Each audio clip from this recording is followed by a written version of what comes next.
écoutez, moi je viens d'une famille extrêmement modeste et je sais quelles sont les valeurs que mes parents m'ont enseignées. Jamais je me comporterai de cette manière que l'on veut dire que je me comporte pas comme ça. J'ai été une enseignante respectueuse et je respecte tout le monde. Je voudrais aussi qu'on nous respecte, qu'on respecte la collectivité qui a été élue et qu'il est insupportable aussi d'entendre dire que ira l'azote dans le fond. On veut râler personne dans le fond. Le pays est déjà assez au creux avec tous les problèmes que nous rencontrons.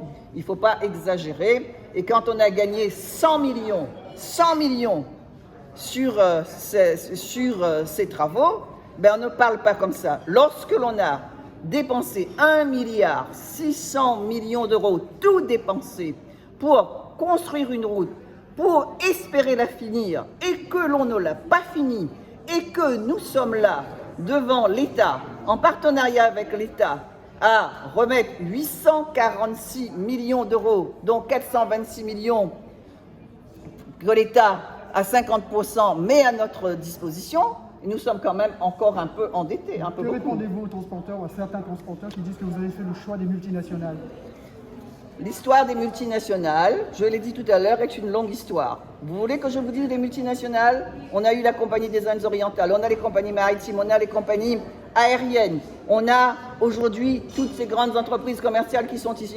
Nicole, Nibou, c'est colossal. Et le travail, on va donner ce travail à tous les Réunionnais, aux petits transporteurs comme aux grands transporteurs. Et donc, ça là, pourquoi je ne l'ai pas dit ça avant? Zoti dit comme là, Zoti dit ça.